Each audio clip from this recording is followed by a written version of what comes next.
French Boss en vidéo, c'est encore très nouveau sur French Morning et aujourd'hui, eh bien, nous allons nous rendre de l'autre côté complètement par rapport à la France, de l'autre côté des États-Unis, sur l'océan Pacifique, y retrouver une jeune femme qui s'appelle Mathilde Pignol et qu'on va retrouver donc à San Francisco. Bonjour Mathilde, je ne sais jamais si on doit dire bonjour, bonsoir, les décalages en tout cas. Bonjour et merci d'être avec nous. Bonjour. C'est le matin. Alors Mathilde, le principe de cette émission, il est assez simple. J'ai derrière moi une photo que je vous ai demandé de m'envoyer. Cette photo, c'est la ville de San Francisco. On va commencer cette demi-heure d'interview avec cette question. En quoi cette ville de San Francisco a-t-elle compté, a-t-elle pesé sur la carrière de Mathilde Pignol? Bah, écoutez, San Francisco, ça a vraiment été la plupart de ma carrière parce que c'est en étant à San Francisco et plus précisément dans la Silicon Valley que j'ai réussi à lever des fonds pour ma première boîte, ma première start-up, ainsi que pour la deuxième. Et puis, c'est là où j'ai atterri après mes études. Et parce que c'est un centre de technologie, donc c'était là qu'il fallait venir, quoi. Donc voilà. Alors vous venez de le dire déjà, Mathilde, vous avez déjà monté, vous êtes une double entrepreneuse, si je puis dire, dans la mesure où vous avez déjà monté 2 entreprises, toutes les 2 aux États-Unis. Donc vous êtes vraiment pile poil dans la cible de ce qu'on recherche à French Boss, vraiment entrepreneuse en l'occurrence française à l'étranger. J'aimerais que vous me fassiez un historique rapide de votre carrière et de la création de vos 2 sociétés, Mathilde. Oui, bien sûr. Donc, après mon master's en Human Computer Interaction, qui serait maintenant plutôt User Experience Design, je suis allée travailler chez eBay. Donc la société de vente aux enchères sur Internet. Et j'y suis pas restée très longtemps parce que je trouvais que c'était une très grosse boîte déjà à l'époque et que j'avais pas assez d'influence en fait sur le produit et je voulais être plus hands-on. Donc après ça, je suis allée travailler pour une boîte de consulting de design qui s'appelle Frog Design, qui a été créée à l'époque par un Allemand. Et donc, à Frog Design, j'ai travaillé sur beaucoup de produits différents et je faisais l'interface ou la recherche utilisateur pour ces produits. Donc, j'ai travaillé sur des télévisions, des imprimantes, un système de sécurité et même des moniteurs de glucose, de taux de glucose dans le sang, enfin plein de choses différentes. C'était très intéressant. Mais ce qui m'intéressait beaucoup, ça aurait été d'avoir des clients dans le monde du jeu vidéo. Parce que j'ai toujours adoré les jeux vidéo et donc je demandais à Frog bon, est-ce que vous pouvez aller par exemple parler à Ubisoft, là ils sont juste au coin de la rue, est-ce qu'on pourrait pas avoir des clients dans les jeux vidéo, ça serait plus intéressant que les systèmes de sécurité quand même. Et mais bon, à l'époque, dans les jeux vidéo, le design utilisateur, UX, c'était pas vraiment connu. Maintenant, c'est très connu, mais pas à l'époque. Donc du coup, au même moment, mon mari, lui, avec mon mari, on s'était dit bon, on fera une boîte de jeux vidéo, mais pas ensemble en fait. On fera chacun sa boîte. Pendant que l'autre personne continue à travailler dans un job bien stable pour apporter de l'argent au ménage, n'est-ce pas? Et donc lui, il avait commencé à faire du brainstorming sur des idées de start-up avec un de ses amis, un de ses anciens collègues de robotique. Et donc, il a eu une idée pour ce qui est devenu notre premier produit, Playcrafter, qui était un site web où n'importe qui pouvait créer leur propre jeu vidéo. Et donc, le problème, c'est que son ami, ça l'intéressait pas, cette idée. Voilà. Alors que moi, bon, au début, j'étais pas convaincue. Et puis après, en avoir discuté un week-end, je dis, bah, quand même, ça serait pas mal parce que c'est un problème de design bien difficile. Tu vas avoir besoin d'un expert ou d'une experte, n'est-ce pas? Et mon mari, lui, est plutôt axé technologie. Donc voilà, c'est comme ça qu'on a démarré. En très peu de temps, on a décidé tous les deux de quitter nos boulots et de se lancer là-dedans. Et grâce au soutien de notre famille et de nos amis, donc on a levé les fonds nécessaires vraiment petit montant au début, et on a commencé la première boîte et on travaillait de notre maison, et on a embauché assez rapidement 4 employés qui venaient aussi travailler chez nous dans notre maison à Burlingame à l'époque. Donc voilà, donc ça c'était le début de la première boîte. Alors Mathilde, je vais revenir un petit peu sur quelque chose dont vous me parliez là il y a quelques secondes. Vous me disiez que quand vous aviez choisi de lancer votre entreprise, l'un des deux gardait, votre mari et vous, l'un des deux gardait un boulot de salarié pour assurer le quotidien financier et l'autre assumait le risque. On sait que la notion de risque, elle fait partie de l'adrénaline de l'entrepreneur, mais finalement, vous avez réussi à l'éviter. Ma question, c'est est-ce que seul vous auriez monté votre entreprise comme vous l'avez fait avec votre mari, avec cette sécurité en plus d'avoir un poste de salarié?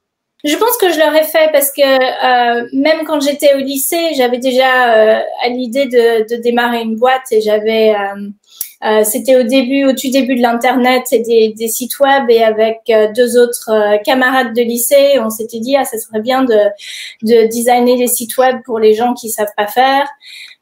Personne ne savait vraiment faire à l'époque, mais voilà, bon, ça c'est jamais allé bien loin, mais on avait déjà cette idée-là. Donc je pense que oui, je l'aurais fait, mais ça aurait peut-être pris un peu plus longtemps.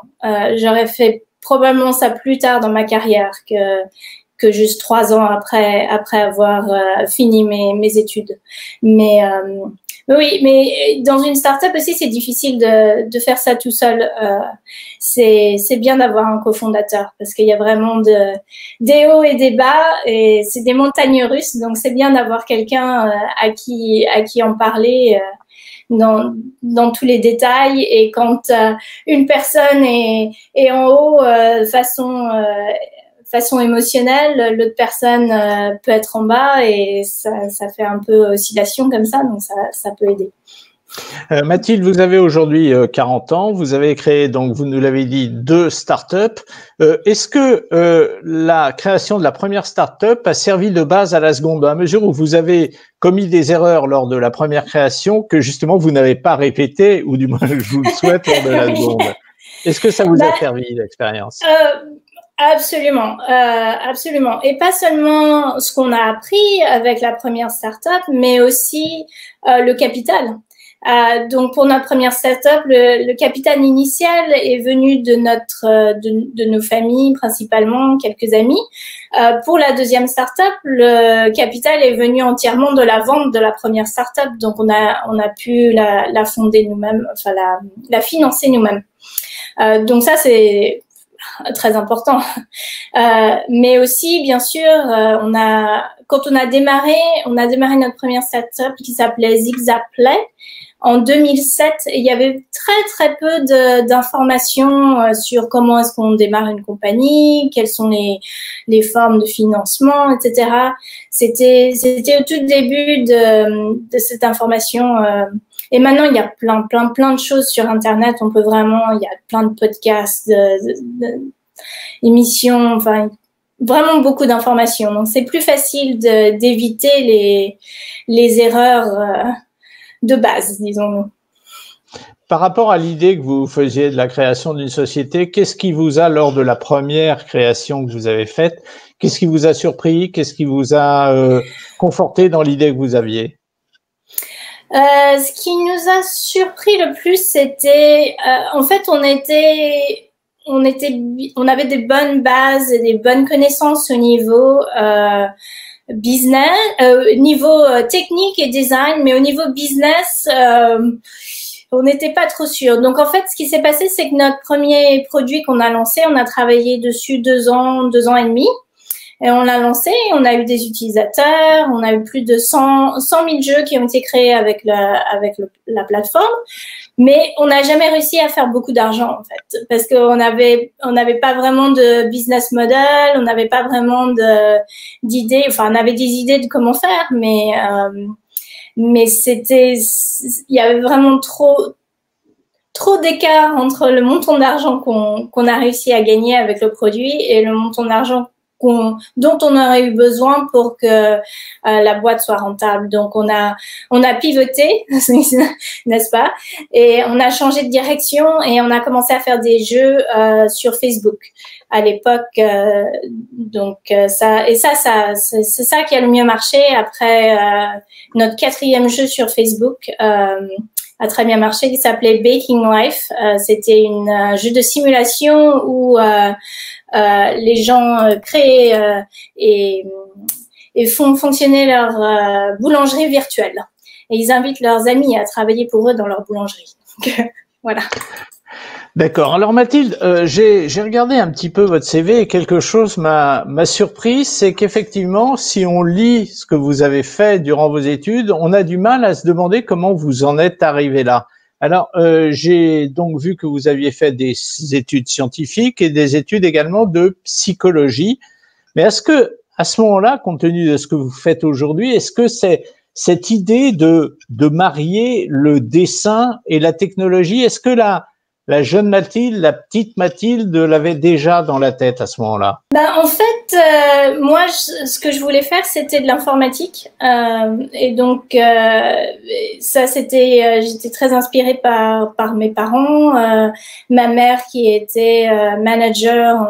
Donc, je suis arrivée à l'université Carnegie Mellon dans le domaine de computer science, et j'ai trouvé que c'était intéressant, mais c'était vraiment basé sur les maths, en fait, les problèmes mathématiques. Donc écrivez cette fonction, ce programme pour résoudre ce puzzle mathématique.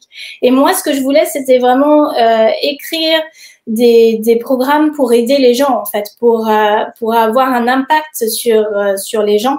Donc c'est pour ça que j'ai aussi étudié la psychologie, et mon master, en fait, c'était quelque chose qui a amené les deux ensemble, l'informatique et la psychologie, pour faire le Human-Computer Interaction, donc ce mariage des deux. Et les jeux vidéo, c'est un mariage de l'art, du design, de la technologie.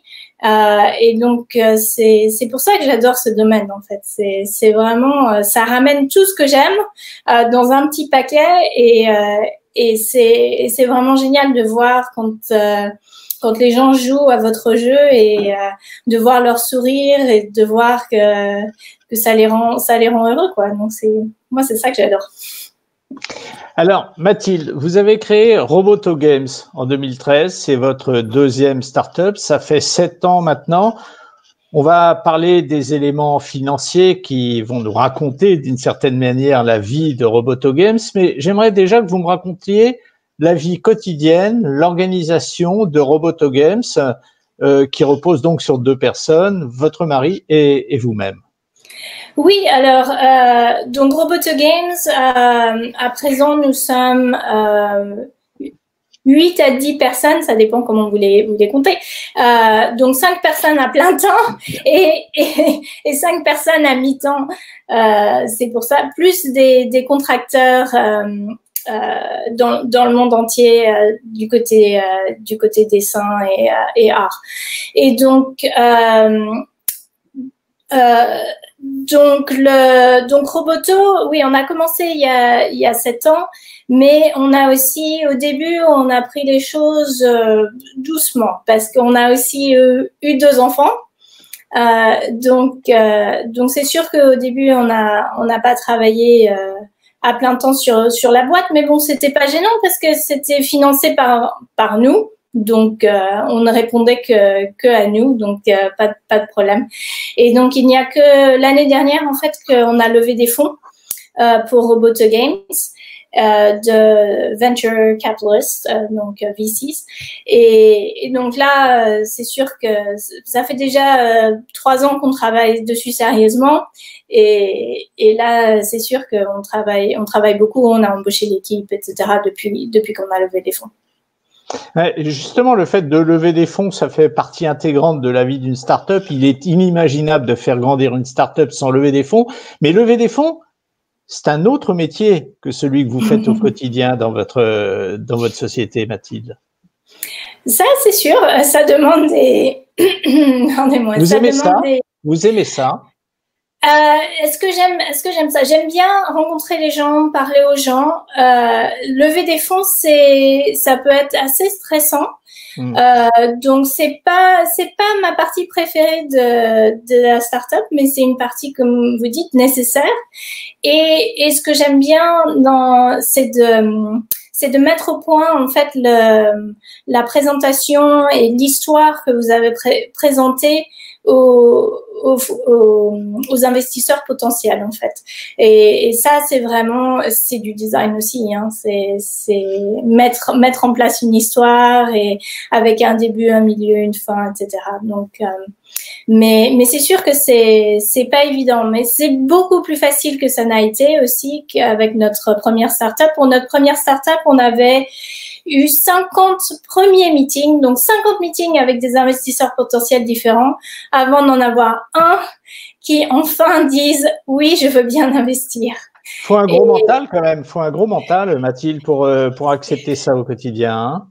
C'est pas évident, je dois dire que, mais bon, ça fait partie des tribulations de démarrer une startup, mais c'est beaucoup plus facile maintenant parce qu'il y a beaucoup plus de connaissances, beaucoup plus d'investisseurs potentiels. Par exemple, dans les jeux vidéo, il y en avait aucun qui se spécialisait vraiment que dans les jeux vidéo, alors que maintenant il y en a une dizaine ou une quinzaine dans le monde qui se spécialisent là-dedans. Donc ça aide beaucoup, hein. Bien sûr. Alors, il est évident que, donc on le disait, le nerf de la guerre, c'est l'argent dans des sociétés comme celle-là. Cet argent, eh bien, il faut aller le chercher. J'aimerais que vous nous citiez quelques chiffres des différentes levées de fonds. Vous savez que les French Boss s'écoutent les uns les autres, hein, quand on les rencontre sur French Morning, et ils sont toujours très attentifs aux chiffres qu'on peut donner parce que eux-mêmes sont concernés ou seront concernés dans l'avenir. Donc, est-ce que vous pourriez me donner les chiffres de vos différentes levées de fonds, Mathilde? Oui, donc pour Zipzaplay, en tout, on a levé un peu moins de 1 million de dollars. Pour toute la durée de la boîte, et donc on a eu de la chance de pouvoir trouver un jeu qui a bien marché avant qu'on n'ait plus d'argent et qu'on n'arrive plus à payer les salaires de nos équipes, et donc ça a marché. Ensuite on a grâce à Baking Life, la boîte est devenue profitable, rentable, et donc après on l'a vendue. Pour Roboto Games, d'emblée on a levé plus de fonds, on a levé 4 millions de dollars de 2 investisseurs, donc Michael Deering qui était aussi un investisseur dans notre première startup, et un autre fonds de jeux vidéo en particulier, Makers Fund. Voilà, parce que les choses coûtent plus cher maintenant. De faire un jeu, surtout un jeu sur téléphone portable, demande plus de capital, plus d'investissement. Et puis c'est aussi que notre network, donc notre équipe qu'on a, c'est des gens avec qui on a travaillé avant, c'était des gens de la même équipe de Zipzaplay qu'on a remis ensemble, et ils ont plus d'expérience forcément, donc qui dit plus d'expérience dit salaire plus élevé aussi. Ils le méritent tous. Mathilde, vous avez beaucoup de concurrence au sein de la Silicon Valley dans votre activité précise du jeu vidéo? On a de la concurrence partout dans le monde. C'est vraiment un marché global. Chez vous, à la porte de chez vous. Oui, bien sûr, il y a pas mal de boîtes de jeux vidéo, mais on pense pas vraiment à eux comme des concurrents. Il y a beaucoup d'entraide dans le domaine de jeux vidéo, et la concurrence directe, c'est moins moins que dans les autres domaines, je trouve, parce que les joueurs jouent à plusieurs jeux vidéo. D'abord, ils jouent rarement qu'à un seul jeu. Et puis, c'est vraiment sur le mérite du jeu que ça va être basé. Donc, les gens s'entraident beaucoup et il y a une camaraderie assez importante dans le domaine, ce que j'apprécie beaucoup. Aujourd'hui, donc, Roboto Games n'est pas encore rentable. Vous en êtes tout. Racontez-moi un petit peu la vie financière de Roboto Games sans rentrer dans des détails qui pourraient vous gêner, effectivement. Bah, la vie financière de Roboto Games, c'est comme la vie financière de toute start-up à ce niveau-là. C'est le gros de nos dépenses, ce sont les salaires. Et puis le jeu, c'est d'avoir un produit qui arrive ou un jeu qui arrive à avoir des rentrées d'argent assez importantes pour pouvoir supporter tous les salaires de l'équipe et plus, et pouvoir investir aussi dans d'autres produits. Donc voilà, c'est et ce qu'il faut faire, c'est essayer d'y arriver avant de ne plus avoir d'argent dans le compte en banque. Hein. C'est voilà, oui, c'est comme ça que ça marche. Bien sûr. Alors, Mathilde, vous êtes un petit peu différente des French Boss qu'on rencontre à longueur de semaines, dans la mesure où vous vivez aux États-Unis depuis très très longtemps. Que pour vous, la question ne s'est jamais posée de savoir, de connaître l'endroit où vous alliez créer votre première société. C'était à l'évidence les États-Unis. En essayant de faire abstraction du fait qu'il n'y a pas eu ce choix, que c'était logique, est-ce que vous pensez que les États-Unis, San Francisco, la Silicon Valley est l'endroit le mieux pour faire vivre, enfin pour créer et faire vivre ensuite cette société? Eh bien, je ne sais pas. Hein.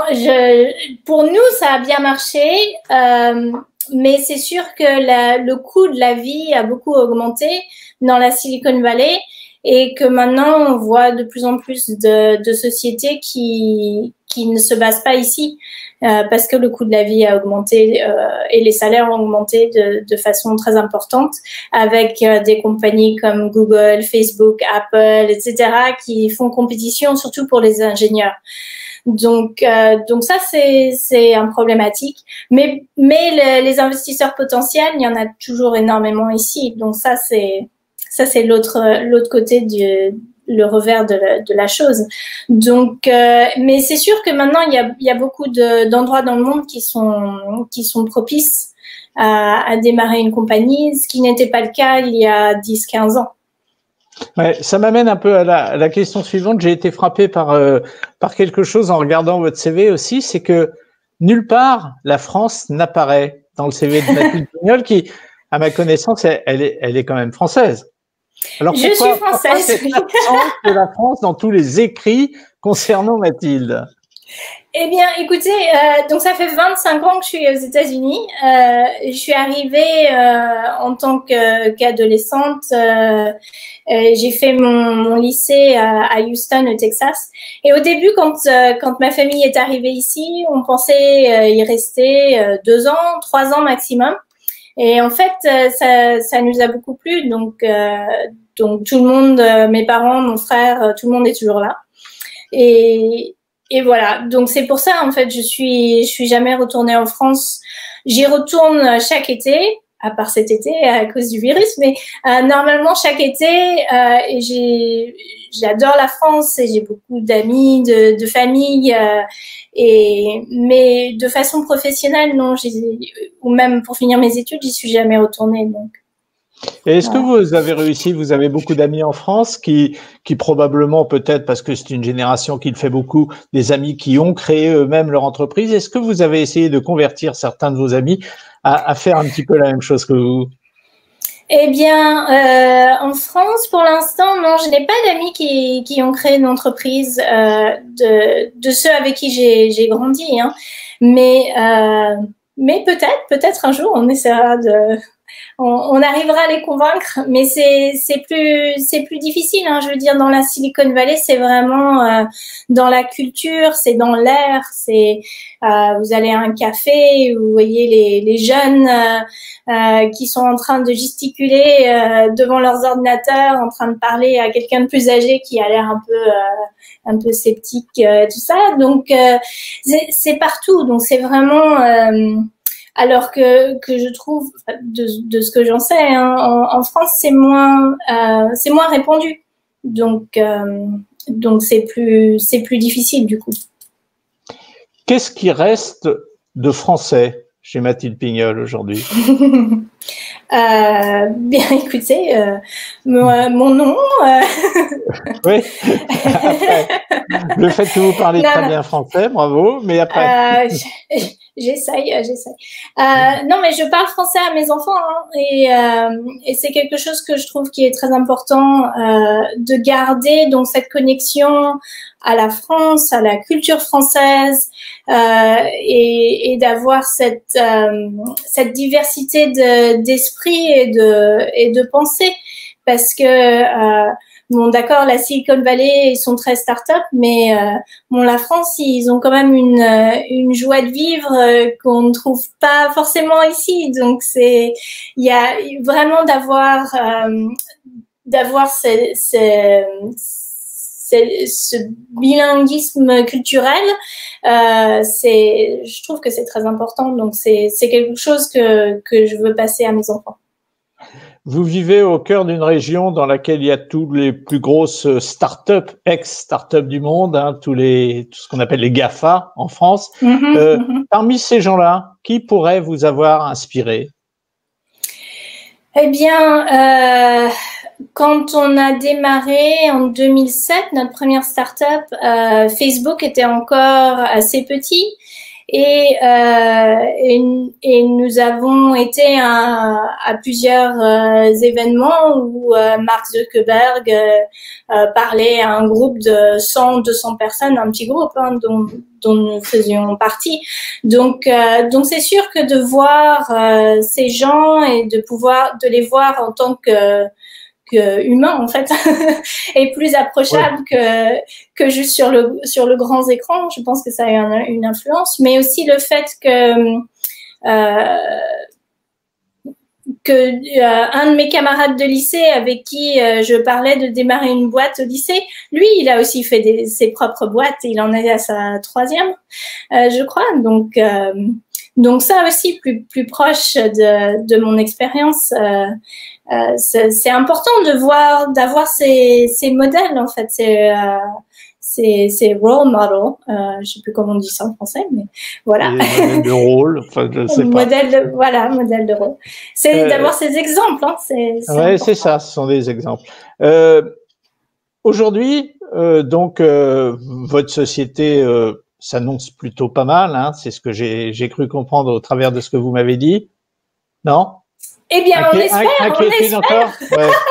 D'accord. C'est stressant les startups, mais ça mérite. Ouais, je veux bien le croire. Et est-ce que justement le rôle d'entrepreneur, il a pris le pas aujourd'hui sur le rôle de designer? Est-ce que dans votre tête vous vous éclatez plus à diriger votre société avec votre mari, ou est-ce que vous vous éclatez plus à faire encore le boulot qui est le vôtre et que vous aimez historiquement? Ah ben c'est toujours c'est difficile de faire la part des choses parce qu'il faut vraiment il faut faire les deux en fait et il faut être bon aux deux aspects du boulot. Donc c'est vraiment oui c'est être funambule, hein, et marcher sur un fil et essayer de garder bien droit et de pas en faire trop d'un côté ou trop de l'autre. Sinon après si c'est trop design, on n'est pas assez focalisé sur le business et on n'arrive pas à gagner de l'argent. Si on est trop focalisé sur le business, on n'arrive pas à faire des produits qui vont résonner avec les gens, que les gens vont apprécier et vouloir acheter. Donc c'est vraiment garder cet équilibre qui est important. Est-ce que vous avez une lacune dans votre quotidien professionnel ou est-ce que vous êtes complète? Est-ce que vous êtes le portrait robot de la personne que vous venez de raconter, que vous venez de dépeindre? Non, j'ai des défauts, je vous rassure. Je parle pas dans la vie de tous les jours, je parle dans le boulot. Hein, dans le boulot. Dans le boulot, oui, bah justement de faire cet équilibre et de faire d'essayer de faire de zoom out en fait, de pas être trop focalisé sur le moment, mais de bien sortir du quotidien et pouvoir avoir une vue d'ensemble de comment va la compagnie, est-ce qu'on est en train de faire les bonnes, est-ce qu'on a les bonnes priorités au niveau de la compagnie, etc. Et donc ça c'est quelque chose qu'il faut que je me rappelle de le faire, mais heureusement avec mon mari on est bien complémentaires, donc ça aide. Il a tendance à faire ça plus et moi parfois être plus dans les détails, donc ça aide. On fait une bonne équipe. Voilà, donc prendre du recul, eh bien c'est le devoir que s'assigne Mathilde Pignol au quotidien pour continuer de gérer sa société et de la faire grandir. Je vous rappelle que si French Boss est aujourd'hui une émission vidéo, eh bien vous pouvez toujours écouter le podcast audio, soit sur le site de French Morning, frenchmorning.com, soit en allant sur iTunes. Mathilde, merci d'avoir été avec nous, ça a été un plaisir. Merci vous êtes à souriante et l'inquiétude dont vous me parlez que vous avez en vous concernant votre société, elle se voit pas du tout dans votre attitude physique et bravo pour ça. Merci beaucoup, merci à vous, c'était un plaisir. Et merci d'avoir été notre French Boss et à bientôt, bon courage et bonne continuation Mathilde. Merci Eric, vous de même.